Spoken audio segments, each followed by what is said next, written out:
Hey guys, welcome to our YouTube channel. Kubona igihe kizagera nkajya mbasereye nk'ibya ikaze kuri YouTube channel yacu ko numva se ko mbona se bitamberekana. Hey guys, bizi neza ni Mrs. Skomba ntari kwirya nongere gutya. Hi, how are you? Birya batese. Umva rata. Uyu mwanya njemo nuw'inkuru gusa, nuw'inkuru, inkuru za kira za birananiye. Za simusig, za simusig nago mbizi. Ikintu cya mbere murabizi ko abamistisi twabaye umuryango mugari. Hallelujah, hallelujah, hallelujah, hallelujah. Imana ishimwe, ntabwo ndi kublaga hano ho. Imana ishimwe n'ukuri yabanye nanjye nkaba ngejeje abasabu 2020 na moi twebwe abatesi, ngewe umutesi, mwebwe abatesi. Ndabakunda cyane nzabahimbira indirimbo.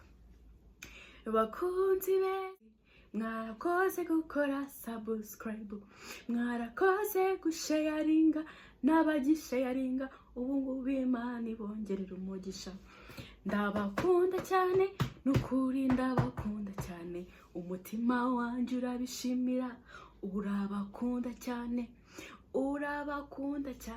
n'ukuri ndabashimiye, Imana ikomeze ibaha umugisha.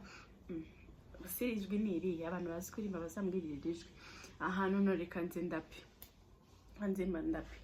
mwarakoze gukora subscribe kuri Mr. C. Ubu nago muri abafana banjye, muri inshuti zanjye, n'ukuri muri umuryango wanjye. Mwarakomeze umutesi ndarushye, umutesi kuririmba ndarushye. Iri jwi ra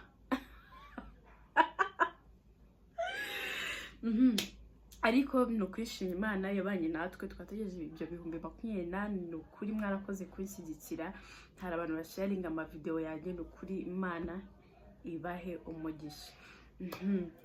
Rero bise binyibutsa umunsi wa mbere mfungura cyane. Ngiye kubanza bayo story z'uburyo nafunguye cyane. Hano hari akabiswi, mureke ndiho gatoya nze nkomeze mba nk'inkuru. Ikibazo ngeze ku kintu cyo kurya icyo aricyo cyose ubwenge butabubura. Ubwo twari n'inshuti yanjye, yari umushuti wacu njye na boyfriend wanjye. Nandi kumwe na boyfriend wanjye n'umushuti wiwe, ariko ubwo nanjye yari umushuti wanjye na sister wanjye. Nahoraga mbabwira ati ariko njye mba numva nshaka kujya mu bintu bya filimi n'ibiki nyine. Ati ariko sinzabe bizava, kandi ntabwo napfa kwandikira umuntu nta kintu nkora ngo uzanshyire muri filimi, ngo nkumva nkabona na umuntu tuziranye ukina filimi. Nkavuga rero ndeka mbanze nkoreshe nyine inkoranyambaga, nanabanze ngire anosiyo kuri ibyo, mbone kujya ngira gute ku buryo nanahuye n'umuntu nkamubwira uti njyewe nshaka gukina filime. Akaba ati se wakinyizi? Nkamubwira ati wenda ngiye nifite agacano kanjye twatangiye kariho abantu 3. Nubwo nkavuga uti naga presenta, ngahita mubwira ko nafite na TikTok. Noneho ubundi akahita yumva ko nanjye mu tuntu two kugerageza kugira ukuntu nyine nagira ibyo mve ko nanjye mbizi. Ubwo hari nakoraga ahantu runaka nashatse kuvuga, nkajya murambwira umushuti wanjye twakoranaga, mubwira ati ariko kuzi ibi wazamfunguye cyane nyine, kubera akazi twabaga dufite nyine kenshi bikamucaho nyine niduhuze, akanagira ngo ni na blague. Ako kazi rero kaje guhagarara kubw'amahirwe yanjye, karahagaze. Nukuri guhagarara kwako byambereye amahirwe, byambereye umugisha. Ariko baba story zako kazi nukuri baranya. Iyi story nyibutse njya nseka, ariko nubwo yashaka kubibabasha ariko njyewe nyine byarasekeje. Icyo gihe sister wanjye yari yarwaye, akoze ko ndi kuvanga story, ariko reka mbanze nkababwira ako kanya kugira ngo mbabwire ukuntu nyine akazi kahise gahagarara nkahita njya mu biri bino byanoze. Sister wanjye yagize yarayimenyeho amazi ashyushye atabishaka nyine kwa kundi uri guteka amazi amumenekaho twika kabisa biri seriye, arashya nzemze. Shimira Imana yabanye natwe agakira, uba ameze neza. Noneho mu kumurwaza birumva byabaye ndi mu kazi, bahita bamamagara nimugoroba mvuye mu kazi njya kwa muganga nyine ko twahise turara mu bitaro ko ntabwo yabashaga kugenda. Ubwo nkigerayo mu gitondo nyine ninjoro ahubwo nahise nandika muri groupe y'akazi ndavuga ati sitarwaye nanakohereza video y'ukuntu ameze barabibona. Urumva twamaze iminsi 2 kwa muganga tutadutaha, ariko gutaha urumva ninjye wari n'ubundi wari uri kumuba hafi na undi muntu wari kubuhari. Urumva handi nyine namaze nk'icyumweru ntajya mu kazi, ariko impamvu ntari kujyayo nari nayitanze umunsi nari bwari buke njya mu kazi. Ahubwo se si icyo gitondo kuko message bayimaye mu gitondo, nari ndi message bayimaye mvuye muri douche ati mwarakoze kutubera abakozi uti mwarakoze kwitanga, mwarakoze gukora, atariko twasanze akazi mutagakeneye, nabamenyeshaga ko mutakemerewe kuza gukora hano. Ndavuga ubwo nyine njye ikintu buriya ikintu cyose kimbaho sinjya numva ko, ndavuga ubwo nyine muri life yanjye bino bintu biranditse ko nzabicamo. Nta n'ikintu navuze, nahise mbireka ko nyine kabuze, nahise nkora iki ndirese sarese. Byiringiro byaje biri muri Kristo. Burya hari ikintu rero mbabwire, ikosa tujya dukora iby'abasabu ubu nabirenze ariko ndabigarukaho, ariko hari ikosa tujya dukora ikintu kikaza kikatugwaho tugacanganyukirwa tugasara kandi nta kintu uri bugikoreho. Nimba ukabona ko icyo kintu kibaye nta kintu ufite cyo kugikoraho, nta kintu ufite cyo kugihinduraho, tuza uvuge ngo byabaye byarangiye, ahubwo nkora iki kugira ngo nkomeze mbeho, cyangwa se nkora iki kugira ngo iminsi yicumi, nkora iki Nyagasani Yezu nkora iki, Nyagasani Yezu nyereka inzira, Nyagasani Yezu mpumura amaso. Ibyo nibyo uba ugomba gukora. Hari igihe bakwirukana ukaza ukumva ubuzima bwarangiye, ariko ubuzima ntabwo buba bwarangiye bro, ubuzima ahubwo noneho nibwo buba butangiye.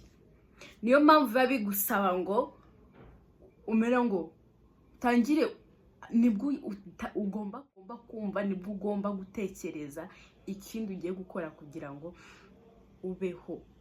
Naho ubundi nimba ukwirukanye mu kazi, life irakomeza. Ubwo rero yugumye mu bintu byo kutuza, byo kwigirana, byo guhangayika, ubwonko bwawe buri hasi, niyo watangira gutekereza nabi, agahinda iki. Rero ikintu nikikubaho ubona ko nta nzira, nta kintu wowe ubwawe uri bugikoreho, jya mu cyumba cyawe utangiye uvuge ngo Yezu ndakwizeye, Yezu ni wowe ndangamiye, Yezu ni wowe uzi ubuzima bwanjye ndabutwara ne, ku kazi kabuze nkora iki?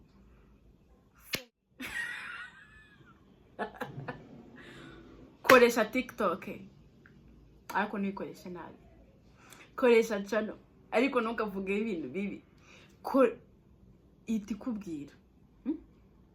Rero njyewe kuba banyirukanye mu bihe bibi, banyirukanye murumva ibintu bitunguranye, ariko byari byiza kuko ntabwo nani stress, ntabwo numvishe ko, kuko mbere y'ako kazi uba warabaye. Murabyibuka yuko mbere yo kujya kugashaka akazi wenda wari uri muri ubwo buzima bugize bute nyine bw'ubushomeri, ntabwo wari bwiza, ariko remember ko wabayeho. Kuki wabayeho? Yari wowe se? Yari Imana yabanye nawe. Rero mukomeze mwizere Yesu Kristo ari muri mwe, Yesu Kristo azababera umurengezi, Yesu Kristo niwe mugenga w'ubu buzima twebwe turi hasi. Rero ubwo nahise urumva bahise bamagarika ku kazi ndamubwira okay ngiye kwifungura channel. Nahise nkoresha TikTok ariko nayikoresha cyane ndavuga ngo ngiye gukoresha channel. Turicaye na boyfriend wanjye hanyuma ndavuga ati ariko murabizi nahise mfata telefone ndavuga ngo muri mwe ndushaka kumfungurira channel. Umushuti wo boyfriend wanjye ndavuga ati moi saranye gufungura shate si ahita yifungura bwakenge nkora video. Nahise nshaka video muzakabona nahise nshaka video ndi gusunika ndimo gukina basket mbita ngashyiraho mbona kagize views 300. mbona abasabu bageze muri 300. ndavuga bya bintu birarya bro, bya bintu birarya. Ndongera nshyiraho video nkora ikiganiro mbabwira ukuntu nyine channel yanjye ngiye kujya ibintu nzancishaho ndabarapira mbona views z'ibihumbi 10. ndavuga ati nyamara bya bintu birimo yes. Abantu biniba naho na TikTok iri gukora ndavuga ati bro bya bintu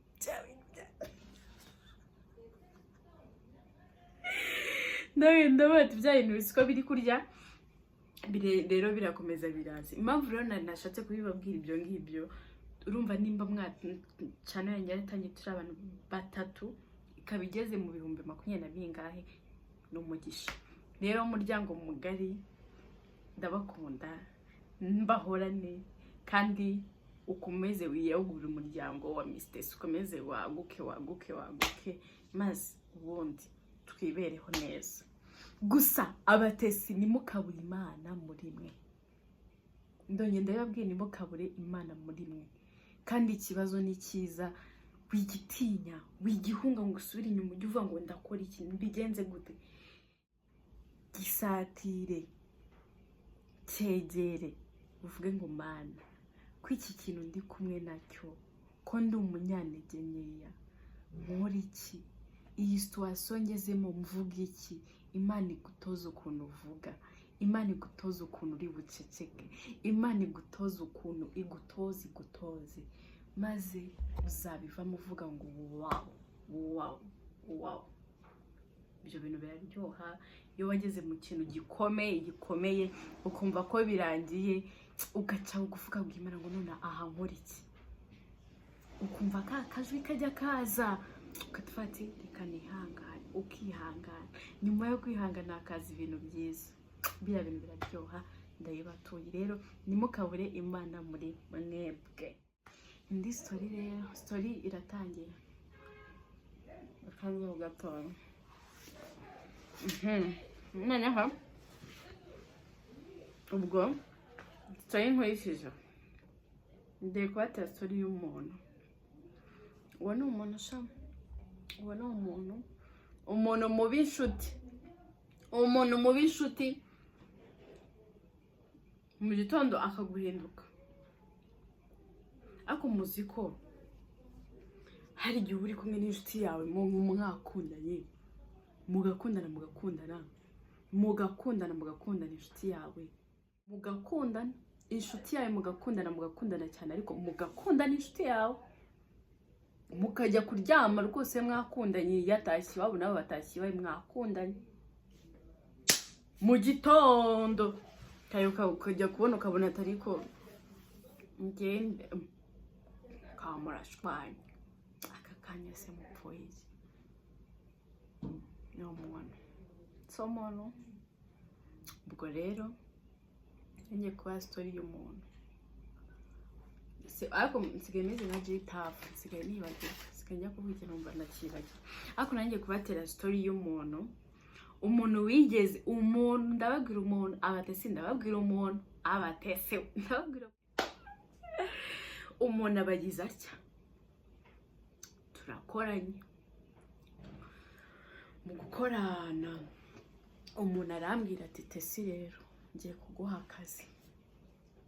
Uwo ni umuntu abamaye akazi ati buriya uri n'umwana mwiza rwose uzi no gukora, ngiye cyo ngukunda rwose uzi gukora, ngiye rwose umva ngwino nguha akazi. umuntu amakazi, umuntu mu kumuha akazi turakoranye akazi nkagakora neza. Umuntu ati wowe ujya umfata nk'umuvandimwe wawe, sawa nkamwubaha nk'umuvandimwe. Umuntu atangira kuzana imico ntazi, umuntu atangira guhinduka. Umuntu ndamubwira uti rero muntu tuza tube inshuti, twubahane, unyubahe ko ndi umukozi nawe nkubahe kuri boss. Umuntu ndamubwira ati twubahane. Umuntu arahinduka, umuntu aragenda arahinduka. Umuntu aravuga utari kuwe ntago uwo ni umuntu. Umuntu ndamubwira ati hamana.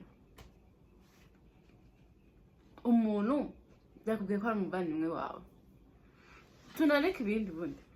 Nimba uwo muntu akwiye nyuma yavuze ndabara njye nkunda guteza imbere urubyiruko, njyewe urubyiruko ndabakunda, njyewe urubyiruko gute wirukanye urubyiruko nimba urwo rubyiruko rwanakosheje? Waruganirije ntabwo waruganirije. Nimba utaruganirije rero ceceka, ntabwo rukunda urubyiruko, ntabwo rukunda. Noneho yarambwiraga ngo noneho urubyiruko rwamugaye rwose ngomba kugufasha nk'urubyiruko rwamugaye. Ni wowe muntu rwose mpaye akazi umugaye, ni ukuri ngiye kuguteza imbere nk'umuntu wimugariye, nguha akazi nawe witeze imbere. Nkunda urubyiruko, ariko noneho urubyiruko rufite ubumuga rushaka kwiteza imbere, rukunda gukora, ndarukunda. Tesi rwose ndagukunda, kira akazi, dore urimugariye iteza imbere, dore imugarire rwose. Ntangiye kubivanga. Ubwo nyuma arahinduka, akazi karakanya kamwe. Nanjye ndamubwira ngo hamana. Umuntu abura se ntabura se buja. Akazi kanjye nibwo kabura gutyo. Uwo ni umuntu nyine nagira ngo ukuntu umuntu agushaka kuguhinduka, akakwereka ko nyine agufitiye urukundo rwinshi, uramugaye, reka rwose ngo akazi witeze imbere. Akuzanaho imico udafite, idakijijwe, imico yambwirera, imico yaki. Kandi yabango gufa uri umwana wanjye, yego mwana we, yego mwana we, yego. Ubwo birarangiye nyine, byarangiye umuntu ahindutse. Ariko hari ikindi kintu nshaka kutuganira. Mwawe mwabona wa umuntu wenda dukunda kubikora cyane cyane ku bantu babaye imfubyi, ku bana babaye imfubyi, cyangwa se ku bana bataba bafite famiye. Kumva? Noneho ugasanga umwana yigiriye ibyago, agize ibyago, cyangwa se ari mu buzima butari bwiza. Umuntu mukuru araje, cyangwa se n'umuntu bajya ku bushobozi, ukumva aramubwiye ngo humura, ngo tuzaba duhari, ikintu cyose uzajya ukenera ujye utubwira, ngo ni ukuri ntukicwe n'inzara. Uwo muntu ukamuha icyo cyizere. Uwo mwana ntabwo wahamagaye inshuro 2 cyangwa se 3, iya gatatu usabwa arakwitabara. Iya gatatu ntago kwitaba, nta nubwo bashaka kubona nimero imuhamagaye. Amaze ngo ndebe ninde wenda ati na liste ati kakana kagari kana nako kajonje kakaye mu bibazo. Kandi niwe wamubwiye ngo ujye umbwira, ngo ujye umpamagara, wigize roze, wigize munyakazi, wigize nyirarukundo, wigize mukarukundo. Mureke gutanga amasezerano mu bintu mudashoboye, sibyo? Uriya muntu uri muri biriya bibazo wimuha icyizere, kandi uzi neza ko utazabuhana. Buriya kugira ngo umubwiye ngo n'ujye ugira ikibazo ngo ujye umbwira ikibazo, ngo ujye umenyesha, ngo ni ukuri ngo nta kintu rwose, nta kintu wambarana ngo ujye umbwira, ahubwo ujye umubwira ngo n'ujye ugira ikibazo ujye upfukama wambaza Imana. Ibyo biraruta kuba waha umuntu icyizere ku kintu utazakora, sibyo? Ngo rwose ngo uzambwire. Ese ubundi arakubwira iki? Dusipoze n'umwana w'umuhungu, urabibona ko ari mu buzima bubi, arakubwira iki utari bwitekereze ko icyo kintu ari kukinyuramo? Nimba ubizi ko umwana abaye imfubyi kandi ari mutoya, sibyo? Nta muryango afite, kuki uri kumubwira ngo ujye umbwira? Arakubwira iki? Wowe ntabwo ushaka kwicara ukavuga ke nimba afite 5,000 ariko harya buriya kubona ibiryo kuri uriya mwana biroroshye, biragoye. Ubimuhe ibyo 2, ubimuhe ariko utaridekaraye. ngo ujye umbwira witegereza ko uwo muntu akubwira nawe hari ikintu ushaka gushyira mu gaciro ukavuga ngo ari n'igihe ushaka kuyamuha wowe uzi ko umuhaye yo kurya kandi wenda agapira ko kuzajyana gusenga. Ntabwo nugira ikintu umuha kibupfa ubusa afite ikintu runaka akeneye, ariko mwihabane icyizere ngo ujye umbwira. Ndababujije. Ubwo iyo story rero inshuti yanjye ibigize ibyago ibaye imfubyi, noneho ubwo uwo mwana umukire umwe runaka aramubwira ati rwose ntukabure icyo kurya ntukabure icyo kwambara rwose ujye umpamagara umbwire. Umwana aramuhamagara bwa mbere, umuntu abamuhaye 1000. Umwana bwa kabiri aramuhamagara ati yewe ati ko benda kunyirukana mu nzu. Aramubwira ati nanjye rwose nta kigenda, ariko nanjye rwose nta kintu nagufasha. Kucyambwiye ngo ajya kubwira. Mwibwira abantu rero ikibazo cyose ngo uzagira icyo umbwira ngo ndebe. Ujye wibwiriza nimba ushaka kugira umuntu neza. Ashaka kubikubwira mwumva ko ari kubasaba. Ndababujije.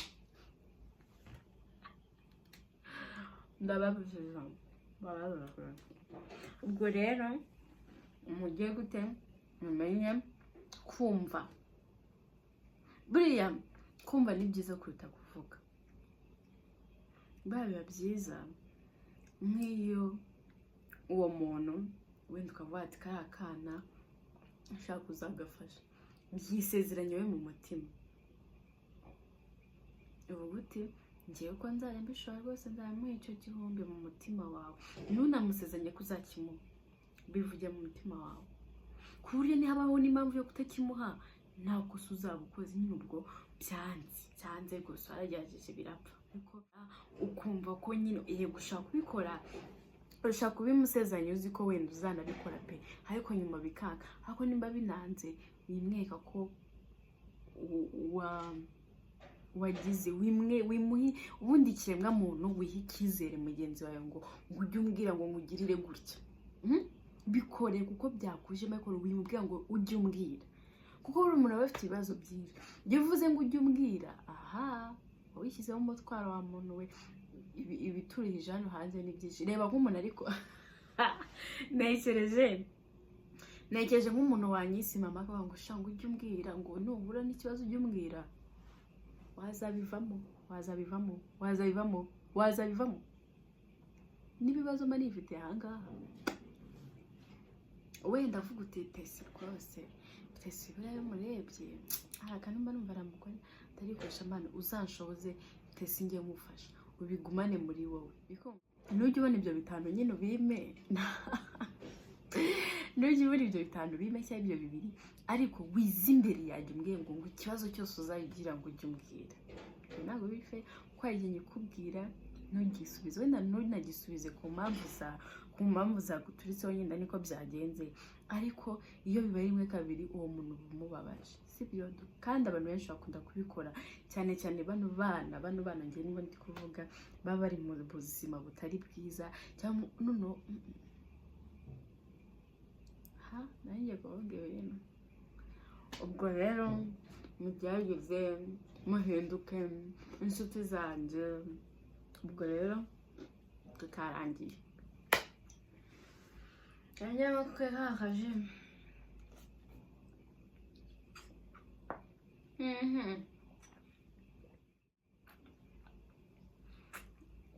noneho noze hari umunsi nigeze kuva unasirimutse mbatere story. Agiye numvaga rwose navuye mu rugo nyambaye neza. Icyo gihe hari inama twari twagiye i Remera. Bora by'amanama twari twagiye i Remera. Cyane nambaye neza nyine. Wenda umuntu wenda ashaka kundi akavuga ati ntabwo yambaye neza, akongera hari umuntu wambaye neza ukumva we kusa neza niyo bandi ubundi bakanabibona, ariko wowe ukabyumva. Dukoze inama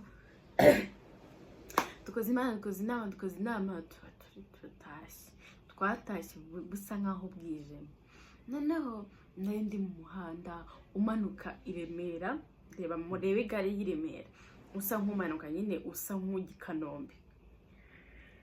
Ndahumanutse noneho murabizi ngo nyine ngira akantu ko gucumbagira mo gutya, ndacumbagira ukuntu umuntu aranze imbere ngo niko se muko biteye, ndamubwira ni byiza, amakuru ndamubwira ni meza, yawe musore none se inkweto zakuriye kucumbagira.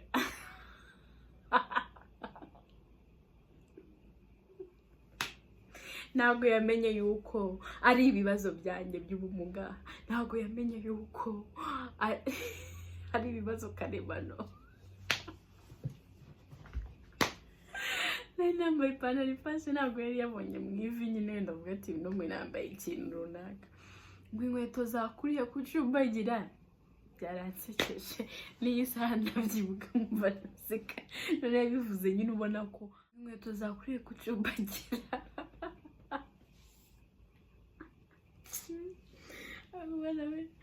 Cyaze muri buno buzima ari nk'ibintu umuntu ahora nabyo kumva birasekeje. Ariko rero mu bantu bagiye banabaza, hajya umuntu no kuri yigira Nyirandabizi, ukabona ko umuntu yigize Nyirandabizi pe. ngo niko se muko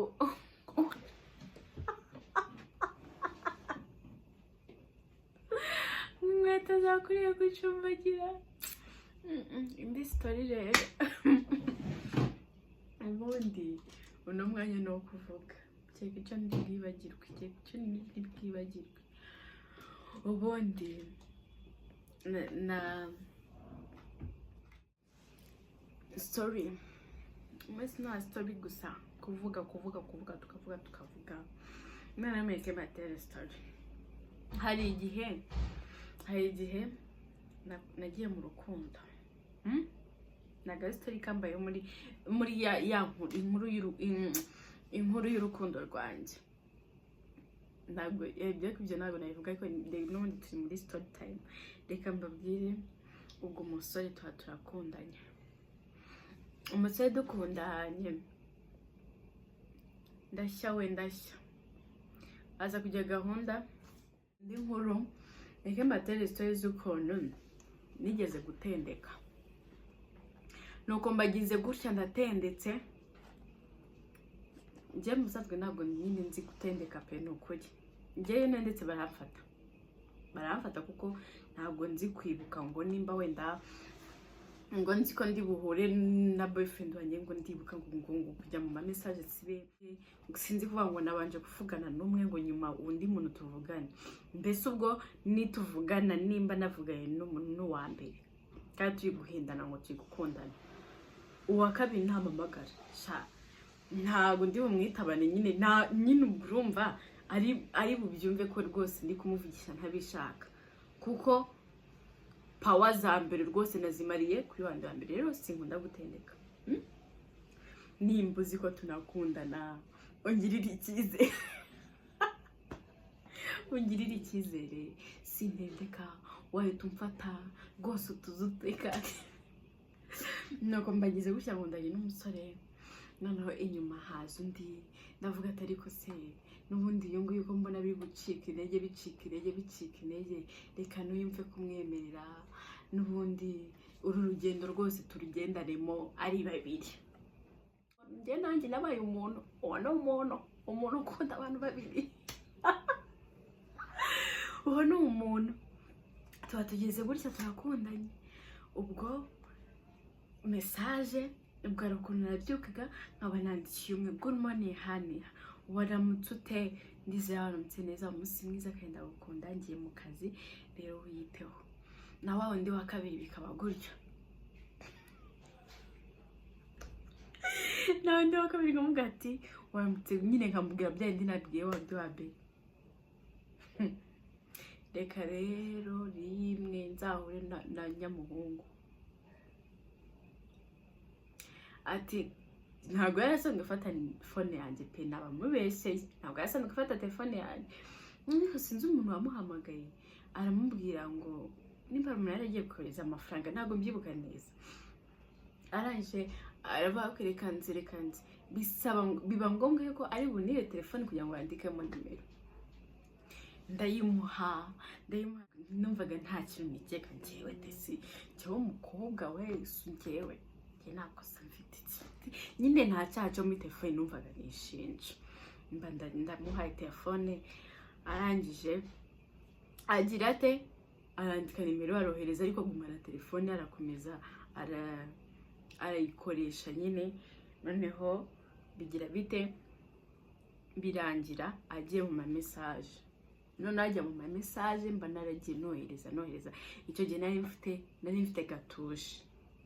None marabibona de gatouche hari ahantu baba ngo inbox, draft, sent cyangwa nyine izo wohereje, sent message I think, izo wohereje naho zikagira aho zijya. Noneho ukuntu ari mubi ntabwo yagiye muri inbox, ntabwo yagiye muri draft, yagiye noneho muzomba nohereje.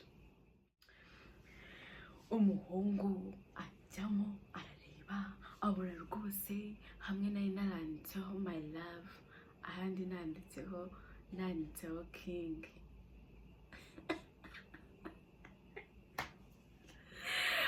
King niwo wa mbere, my love yari mushyashya.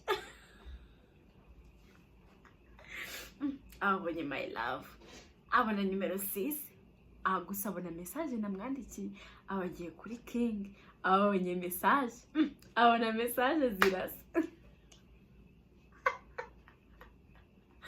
Nimba yacanganyikiwe, nibaza nko mwanya tekereza iki, yafata umuntu ukabona nk'akantu akoze cyangwa se ukajya muri telefone ukamufata nk'akantu, uracanganyikirwa.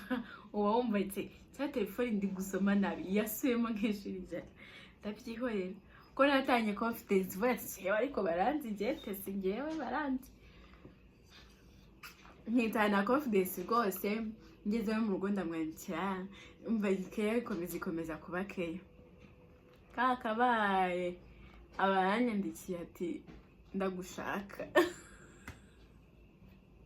Tuba turahuye, arangije rwose message zose arazimbwira, umva noneho yaragiye azifata mu mutwe.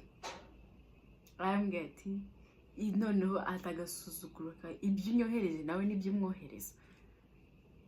Nsaba imbabazi. Noneho uwo muntu mbabwije ukuri, nta n'ibyumwe bitwaye tumaranye, uwo nyine wari mushyashya my love, nta n'iminsi nta n'icyumweru twari tumaranye, ibyumweru 2 cyazi, ibyumweru 2 birimo, bahita bamfata mu byumweru 2.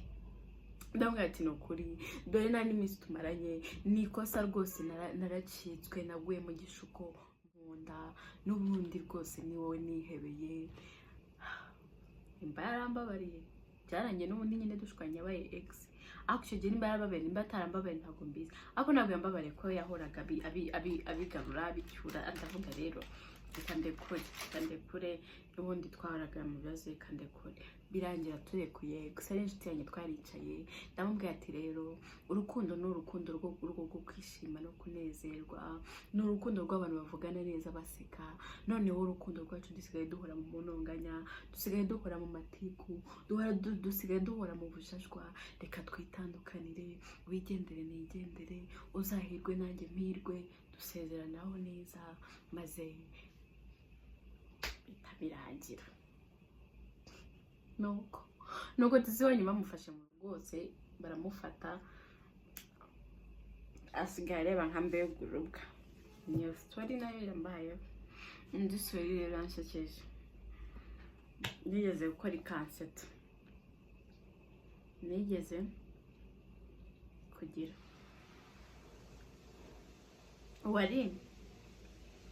wari wandika message, ntabwo utarayandika ntabwo wakumva ko ibintu bisekeje cyangwa bibabaje. N'umunani wambabaje, nanditse message ndahurutura sha numva namwemeje, ndohereza message ntiyagenda. Noneho ndangije ari ukuntu nahitaga njya nyine mu ma message yose nagiye nohereza nayo nakiri byose nkahita nsiba. ndabisiba nzi ngo message yaragiye sanga ntago yagiye sha. Byarambabaje nyuma nyine nabaza ko nari ndizi ko mushiki wanjye namwandikiye message ko yansubiza. Mana ntiyanshubije igihe gicamo namwaza ariko ko nakwandikiye message wayi message yigeze watereka reka nabonye ntabwo ati buriya ntabwo yagiye nyine narayisibye mu bindi ko nahise nkora nyine anjye singundi message byinshi ndamutse nabati ariko nimwumva kwandika namwe mumve kwandika ya message noneho zi message wandikishije gatushe ubu naranditse ibyo byinshi nawe numva ko nanditse ibintu byinshi kabisa. Noneho gatushe hano urababara bene guke yuri kwandika urababara. Iyo story nawe yarambabaje mwabantu mu message nayanditse ako buriya nabwo byanyigisha ikindi kintu murabona nari navuze nabi cyasa Imana ikavuga ati mwana wanjye garukiraho rekeraho ceceka birangira gutyo ariko biransetsa. Guys mureke mbareke gusa mukomeze murebe ibiganiro byanjye nukwindi umva cyaze ndi kwiga kuntu ntago nzongera gutuma mwicwa n'irungu aho kugira ngo nimwice n'irungu nzajya nicara hano mu rugo mbanze tuganire gato tumene habi noneho nimbona umwanya wa nyawe mbaha ibintu nyine birenze nyine byo bwate mbahaye kabisa agashoti movie cyangwa se mbahaye ikiganiro kinini ndi kumwe n'abantu ariko nkagutya mba nashye nkavuga uti ndananiwe cyangwa se nta n'uburyo mfite bwo kujya gukora andi mavideo wagize ndajya nicara hano mbaganirize gusa ntabwo nzongera gutuma mwicwa n'irungu abatesi ntabwo muzongera kunkumbura ngo mumbure muzamunkumbura mumbone ako guys ndenda kuzajya mbashyiraho filime ngiye kubyigaho njye mbashyiraho filime pe nukuri ariko wende itagize nkakura muze kuvuga muri comment nkakura mwabonye atari byiza ko kugira kuba dushot movie turaho si byiza tuzabikomeza ko nabonye mubikunda mwara dushot movie mwaraturebye kandi Imana ikomeze bahe umugisha. Mwakoze rero kubana nanjye mukomeze munkunde nanjye mbakunde dukomeze dukomeze twishimane dukomeze rwose dukundane. Imana ikomeze bahe umugisha guys ndabakunda kandi cyane. Ciao.